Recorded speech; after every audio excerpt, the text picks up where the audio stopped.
my son called and said, "Wire $7,000 for a settlement." I was shocked by the call. Apparently, his wife caused an accident while driving, injuring the other party. Is this a joke? I thought, because the woman sitting across from me during lunch was none other than his wife, the one who supposedly caused the accident. While I hesitated, my son abruptly hung up the phone. I began to suspect it might be a scam, but the caller ID on my phone clearly showed his number. Fuming, I was about to refuse when my daughter-in-law smiled and stopped me. Let's pay for now. I have a good idea. And so, as the two of us collaborated, the situation took an unexpectedly interesting turn. "Mom, I finally got a job." My 32-year-old son George happily reported to me.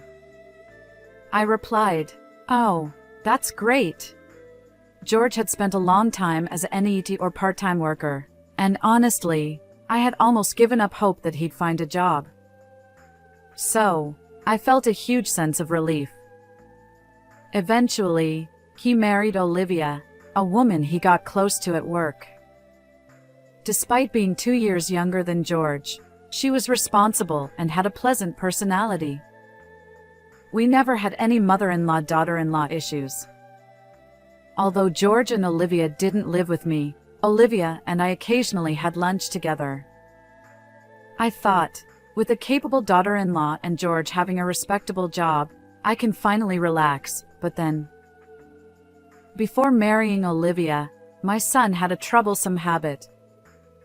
Despite having no income, he was careless with money and impulsively bought whatever he desired. He even stole money from my wallet a few times. Why would you do such a thing? I sternly scolded him, trying to get an explanation. But my son just pouted and turned away, refusing to speak. Taking money from your parents' wallet, acting like a child even at this age, I couldn't help but cry, feeling embarrassed. Given that experience, I was a bit anxious about my son's married life with Olivia.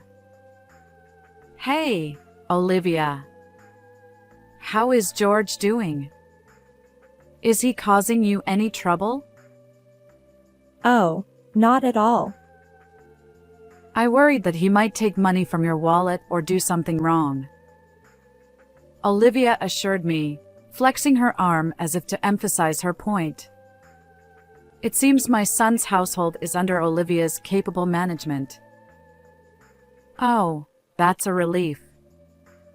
With you, everything will be fine. I sighed, grateful that George had found a good wife.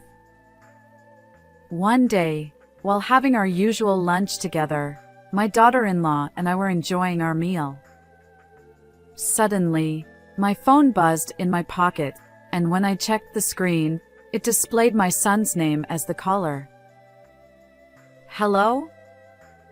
George? What's going on? Why the sudden call? George's voice sounded urgent, and I braced myself for bad news. However, his next words plunged me into a whirlwind of confusion. "Listen carefully, Mom. Olivia had an accident while driving. What? The other party got injured, and they're really angry. They want us to pay $7,000 as a settlement." I glanced at the person sitting across from me, the bewildered expression on my daughter-in-law's face. George. "Anyway, if you can arrange the money, let me know right away. Bye." He hung up abruptly, leaving me stunned. After the call ended, I remained utterly bewildered, lost in thought. Olivia had an accident? But she's right here. I wondered if my son had misunderstood something, yet there was an odd tension in the air. Mom, are you okay? Olivia, wearing a puzzled expression, asked about the call from George. I don't fully understand, but it's serious. George claimed that you had an accident. What? I was completely overwhelmed by the situation and desperate to come up with money. Olivia calmed me down and listened to my story, but Olivia's confusion mirrored mine. What exactly is going on? I haven't been in an accident, and I'm not sure what George is talking about. She then rested her chin on her hand, deep in thought. Perhaps we should suspect a scam? Olivia suggested. But that voice was undoubtedly George's. Unless he suddenly caught a cold and sounded different. But he seemed fine this morning. If it's not him, then who? The phone number displayed on my mobile matched George's. Olivia and I exchanged puzzled glances, both lost in contemplation. After all, if you haven't been in an accident, then that $7,000 settlement demand must be a lie. What could such a large sum be needed for? I don't fully understand George's spending habits either. Olivia sighed. Well, when you see his room, maybe he'd waste it on something trivial. Olivia explained. What do you mean? Olivia then shared details about George's recent behavior, and my anger flared up. George did that? Unbelievable. I won't stand for it. I grabbed my phone, intending to call George and give him a piece of my mind. But Olivia gently stopped me with a smile. No need. Let's pay first. Why? I've got a plan. Olivia said, her eyes twinkling. Hearing her revenge scheme for George, I couldn't help but grin. That sounds intriguing. Let's teach him a lesson. Exactly. It's time to put him in his place. Olivia declared. And so, Olivia and I joined forces, ready to leave George speechless. 3 hours later, I pretended to be deceived and called my son back. I've got the $7,000 ready. Let's meet in person for the exchange. Wait a minute. I said to wire the money. No, it won't work that way. Nowadays, banks scrutinize large wire transfers. It's more reliable to hand it over directly. Okay. Where should we meet? I specified the meeting location and prepared a paper bag with the $7,000. Sorry for the wait. My son appeared awkwardly, accompanied by an unfamiliar man. Who's this? I'm James. I'm the one his wife hit with her car. The man claiming to be the accident victim, James, had a rugged face with visible scars. However, those scars appeared old and not recent. Moreover, it was evident that he wasn't an ordinary person. George grinned, relieved. Good. You brought the money. George then demanded. Hand over that $7,000 to me. Before that, I have a question. I glanced between the alleged victim and George. Our apologies for any inconvenience caused by Olivia. Could you provide details about the accident? Come on. Does it really matter? It does. We might be eligible for insurance compensation, and we need to understand what happened. James narrowed his eyes at me, looking annoyed. Look, I was suddenly involved in the accident, so I don't remember the details. Yeah, I wasn't with Olivia, so I'm not sure. Isn't that strange? How could both of you know that she caused the accident in that state? I placed my hand on my hip and tilted my head, feigning curiosity. Wait, could it be that surveillance cameras or dash cams captured the incident? If so, could you show me the footage? Listen, lady. You've been nagging incessantly. Are you suggesting I'm lying? The self-proclaimed victim's low voice carried a threatening tone. Although I felt fear, I couldn't back down now. I don't want to assume you're lying.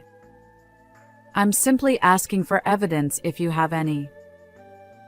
Summoning my courage, I continued to lock eyes with James. In the midst of our standoff, my son interrupted our conversation. Mom, stop it. Enough. Just hand over that $7,000. His face clearly showed fear. Yeah, right. There's no evidence. After all, I didn't cause any accidents. Then, George was utterly shocked by the appearance of someone. Olivia? Why are you here? I didn't mention it, but when you called me, Olivia was having lunch with me. George stammered. That's absurd. I didn't hear anything. As my son retreated nervously, both Olivia and I closed in on him. Why lie and make your mom prepare $7,000? The jig is up. Surrender. We decided to present evidence to corner him. Actually, Olivia and I went to their house together to uncover George's misdeeds. While my son was away, we searched his room and found evidence of various wrongdoings. First, this is a loan agreement for debt. It stipulated that if he didn't repay the borrowed $7,000 within a month, he'd have to pay additional delay damages. However, the amount was substantial and not from a reputable financial institution. So, I turned my attention to the person next to George. She wasn't involved in any accident. So, who are you? James chuckled. Heh, guess I'm caught. As expected, the man claiming to be the accident victim was actually a debt collector who had lent money to my son. James explained. Your son asked for my help in securing the $7,000. Pretending to be the victim seemed like a good idea, but it's clearly not working. While James found it amusing, my son looked apologetic and shrank back nervously. So, you already know why your son borrowed $7,000, right? Yes. When I saw my son's room, I was speechless. I showed a photo of George's room taken with my smartphone. The room was filled with an overwhelming number of anime character dolls.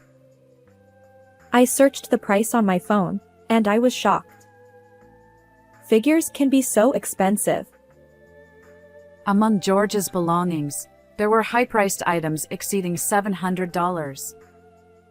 We also found receipts from when he purchased the figures, which served as evidence. As a parent, it's hard for me to say this, but my son is careless with money. His salary is entirely managed by his wife. Where would he find the money to buy such expensive things? If he stole from my wallet, I'd slap him immediately. We somehow understood the reason behind his debt, and my daughter-in-law and I were left dumbfounded by the trivial explanation. I knew about your hobby, but if it costs this much, I would have stopped you. Well, what else could I do? Figures are like works of art, once in a lifetime. If you don't buy them at that moment, you might never get such rare items. Olivia glared at our son with a mix of surprise and anger. George, on the verge of tears, desperately tried to justify himself. I understand that feeling. So, you'll forgive me, right? With that $7,000, I can finally be free from debt. But George, borrowing money from questionable sources and making reckless purchases can lead your life astray. After delivering my message, I tossed a paper bag at George. He caught it, and as he checked the contents, his eyes widened in shock. What's this? Just newspaper cut into the shape of bills? I'm not that kind-hearted to prepare $7,000 when I know I'm being deceived. James chimed in, amused. Well, well, things have taken a turn. So, George, isn't this a different story? George, holding the newspaper-made bundle, looked pale and bewildered. Hearing James's smug voice, he trembled. Olivia was furious with my son too. Using my name to swindle money from my beloved mom. I can't believe it. I'm divorcing you. And I'm considering severing our family ties, I added. George stammered. Wait, both of you. Despite George's tearful pleas, Olivia and I shook off his grasp and left the scene. Behind me, I heard George sobbing while James burst into laughter. Afterward, I advised George to sell all the figures in his room and use that money to repay the debt.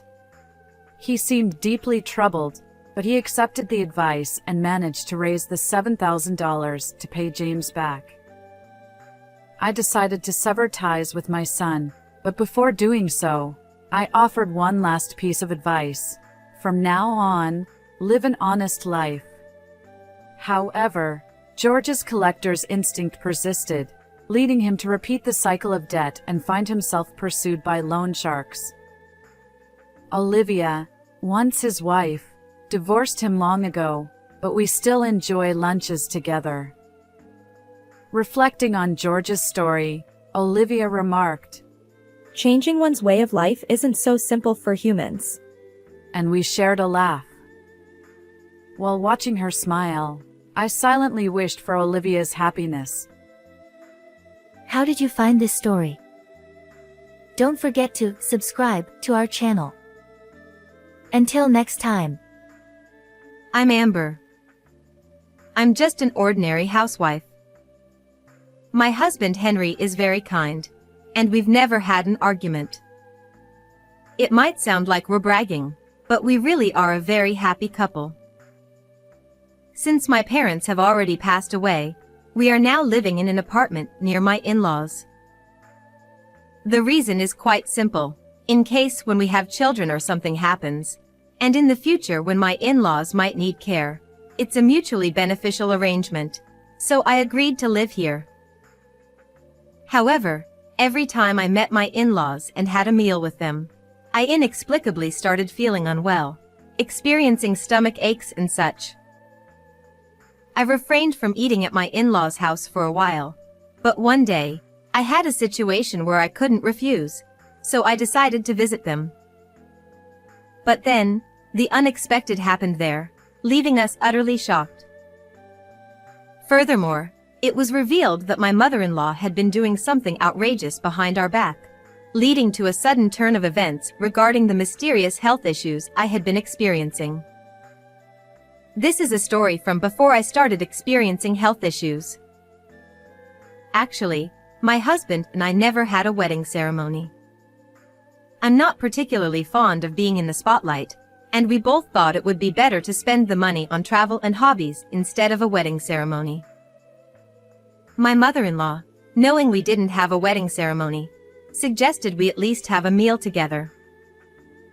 Apparently, she runs a free cooking class as a hobby, and she's quite skilled at it. So, she was eager to treat me, her new daughter-in-law, to her homemade dishes. I didn't have any reason to refuse, and I was actually delighted that she made such a proposal. So, my husband and I went to my in-laws' house, and there, I couldn't shake the feeling that I wasn't really welcome. Although she verbally welcomed me with phrases like "welcome," "please come in," her eyes didn't reflect any warmth or hospitality. Of course, she was genuinely happy when talking to her son, my husband, but she couldn't hide her coldness towards me. Despite my inner turmoil, the dinner began, and my mother-in-law started placing her lavish homemade dishes in front of us.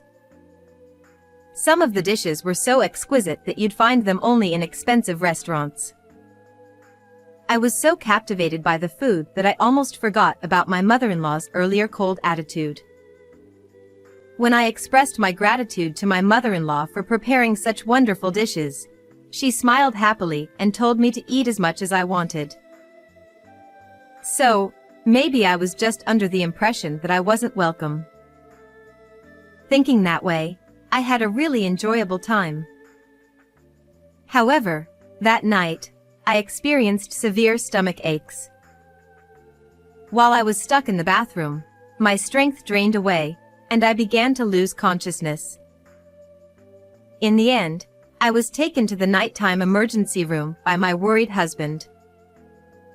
It was nighttime, so there were no specialists available, and the exact cause couldn't be determined, but they ruled out food poisoning. Personally, I wondered if it was because I had eaten expired bread in the morning. However, we couldn't find out what the cause was. After receiving intravenous fluids for 2 hours and resting, I gradually started feeling better, so my husband and I returned home and went to bed. Since then, every time I visited my in-laws and had a meal, I suffered from unexplained health issues. When I talked about this with a friend I hadn't seen in a while during lunch, she said that visiting in-laws could stress me out. She had actually experienced health issues due to bullying from her mother-in-law, and her symptoms improved after moving to an apartment further away from her in-laws. I never really thought that going to my in-laws' house was stressful, but perhaps somewhere in my heart, I might have felt that way without realizing it. That's what I thought. Since I got sick every time we visited my in-laws, even my husband became worried. So, at his suggestion, we decided not to visit them for a while. We didn't know the exact cause, but I got sick every time we had a meal at in-laws, so my husband suspected that it might be my mother-in-law's cooking. It seems my mother-in-law has been contacting my husband repeatedly, expressing that she feels lonely when we don't eat together. However, my husband has been declining on my behalf, considering my well-being. However, this time my husband came to me with a gloomy face, saying that he couldn't refuse. It was about attending the wedding announcement of my brother-in-law and his wife. Apparently, there will be a family gathering and dinner at my in-laws' house, and of course, we were asked to attend. Even though I didn't really want to see my mother-in-law, I couldn't ignore my brother-in-law and his wife just because of that, so we decided to go. However, no one could have imagined that such a huge commotion would erupt during this dinner gathering. Still, my husband, who was concerned about my health, said he would tell his mother about me and I didn't have to eat anything. And then, the day arrived. My mother-in-law, as usual, greeted my husband with a smile, but I felt that her attitude towards me was even colder than before. When we were shown into the room, my brother-in-law and his wife were already there, chatting with my father-in-law. As my mother-in-law continued to serve her homemade dishes one after another, they looked as beautiful as ever and made you drool. No matter how many times I thought about it, I just couldn't figure out why I would get sick after eating such delicious-looking food. As soon as we sat down, my mother-in-law immediately urged me to eat. My husband quickly stepped in, saying, "Amber isn't feeling very well today." However, this didn't matter to my mother-in-law at all. She handed me a small plate of food and stared at me with a silent smile, as if saying, "You can eat at least this much, right?" I felt torn and didn't know what to do. Upon hearing my husband's comment, Amber, thank you for coming even though you're not feeling well.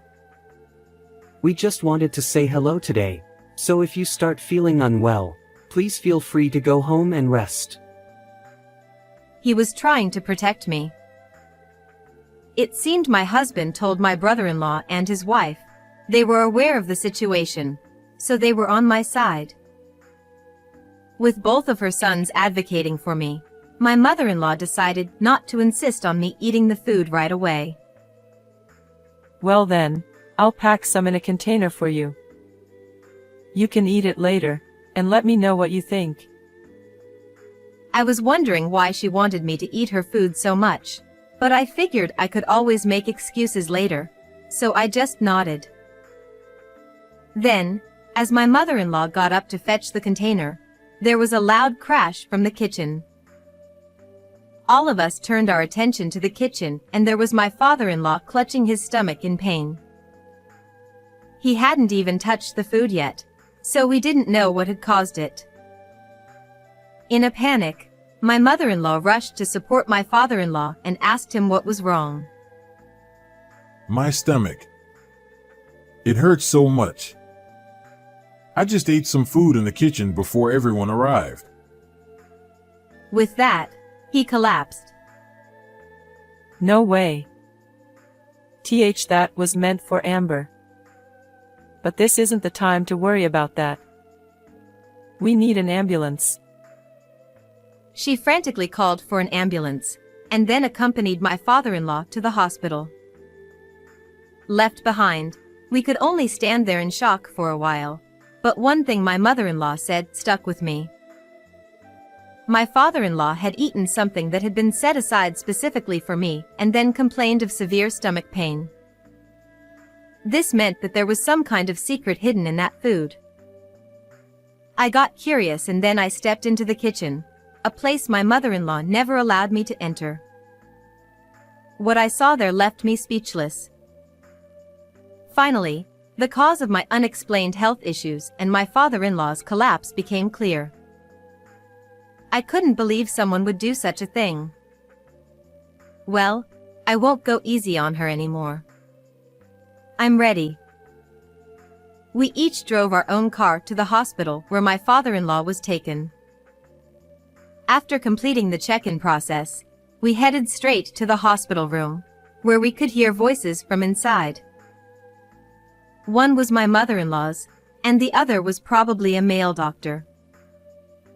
It sounded like my mother-in-law was being questioned about what had happened and why my father-in-law had collapsed like that.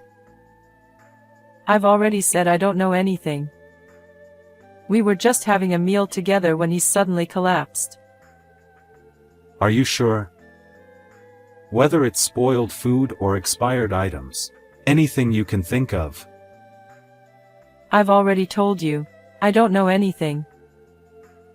Even when questioned by the doctor, my mother-in-law continued to insist that she didn't know anything. I took a deep breath and knocked on the door of the private room. My mother-in-law hurriedly came out, and as soon as she saw my face, she stammered, Oh, Amber, Henry. You're here.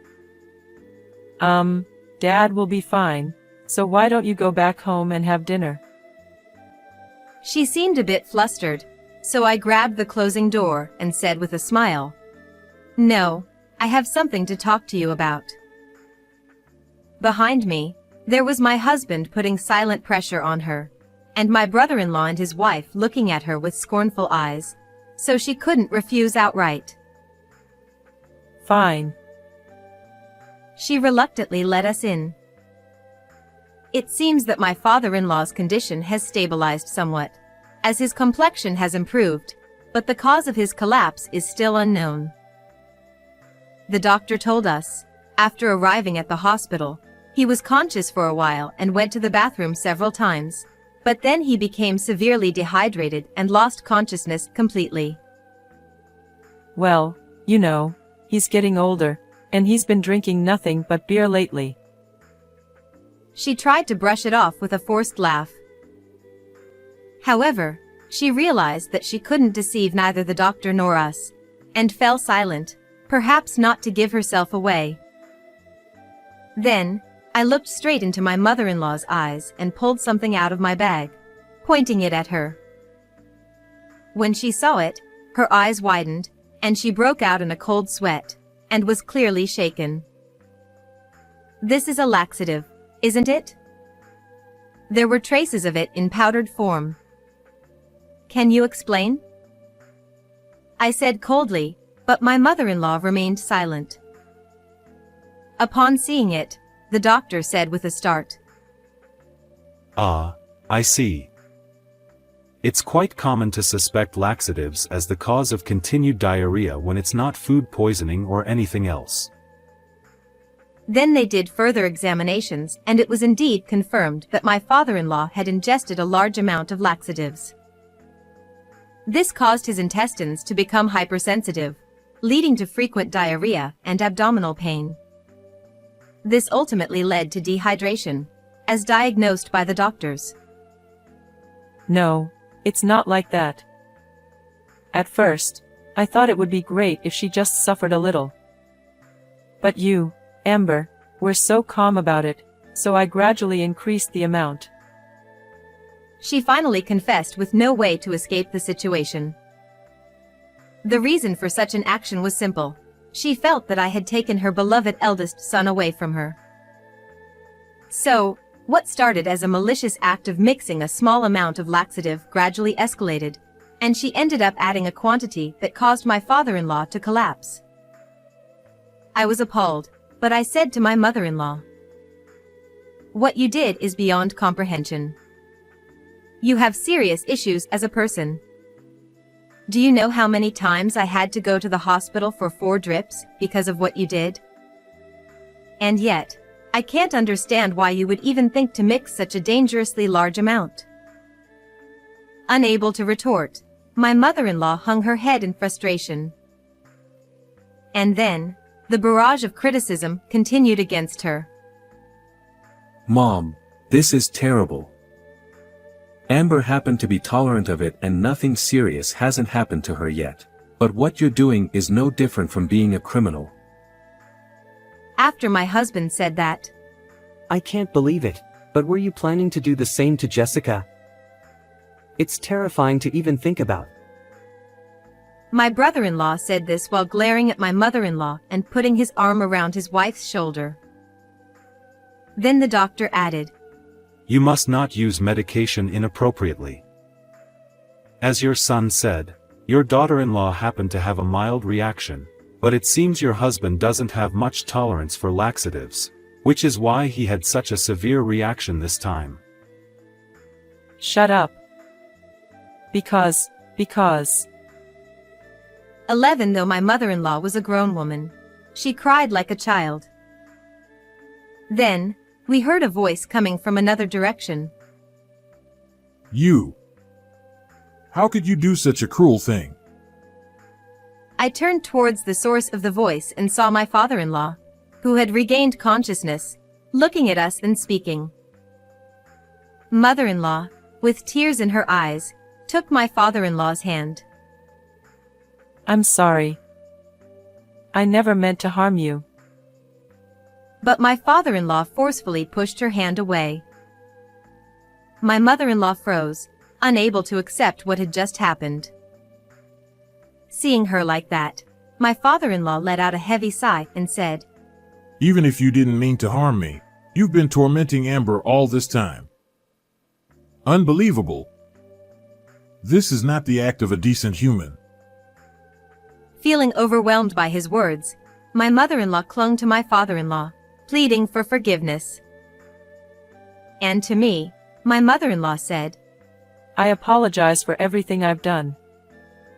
I won't ever do such a thing again.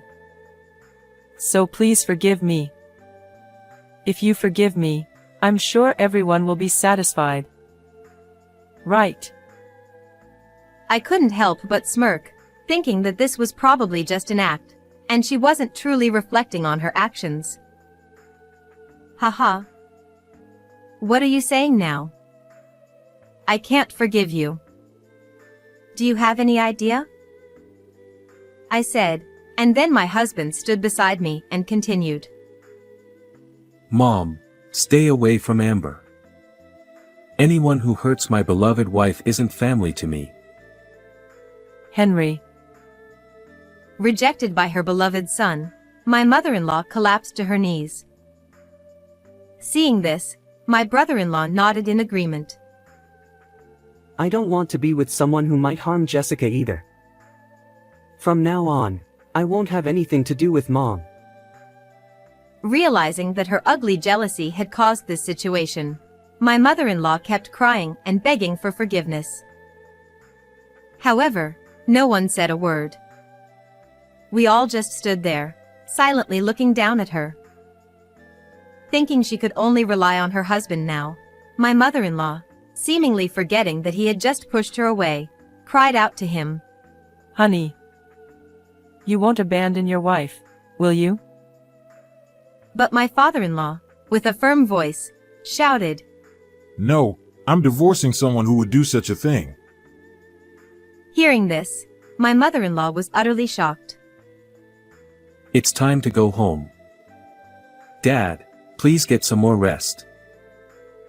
We all nodded at my husband's words, said our goodbyes to my father-in-law, and left the room. While waiting for my husband to bring the car around to the entrance, I saw my mother-in-law running towards me, out of breath as if she had chased after me. Amber. Please, forgive me. I'm begging you. Seeing my mother-in-law's tear and snot-covered face, I responded, there's no reason for me to stay with someone who puts my life at risk. If I were to forgive you now, it wouldn't do you any good. At that moment, my husband pulled up in the car, so I got in and said, we won't meet again. Take care. With that cold farewell, my mother-in-law looked into the distance, tears streaming down her face, muttering something as she gazed up at the sky. Afterward, as promised, my father-in-law divorced my mother-in-law and moved out, and both my husband and brother-in-law cut ties with her. Until then, my father-in-law had been the one listed on the apartment lease and had been paying the rent, but now that he's gone, my mother-in-law has to pay the rent herself. However, as a homemaker who didn't know how to earn a living, my mother-in-law managed to make ends meet initially with some portion of the property settlement, but it quickly fell apart. She tried to monetize her cooking classes by reaching out to various people, but the recent scandal became gossip, and she lost all her students. Ultimately, unable to pay the rent, my mother-in-law was evicted from her home. It was then that she finally realized the severity of her situation and began to look for a job. However, without a place to live, finding a job proved to be quite challenging. Currently, she is said to be living on the streets. It's a perfect example of karma, isn't it? As for us, I was relieved from the unexplained health issues, and immediately afterward, I found out I was pregnant. Actually, my husband and my father-in-law still have been in regular contact since he left the house, so when he found out about my pregnancy, he was even more delighted than us, the parents-to-be. He eagerly awaited his first grandchild, and even before the baby was born, he helped prepare baby supplies and purchased expensive baby gear like strollers and car seats, which has been a huge help. And once the baby was born, he turned into a complete doting grandparent. I always thought of him as quiet because he didn't talk much, but it turns out he's quite mischievous and fun-loving. It's delightful to discover this side of him that we didn't know before. At my brother-in-law's place, twins were born, making our lives even more lively. We're really looking forward to this new chapter. Well then, everyone. Goodbye.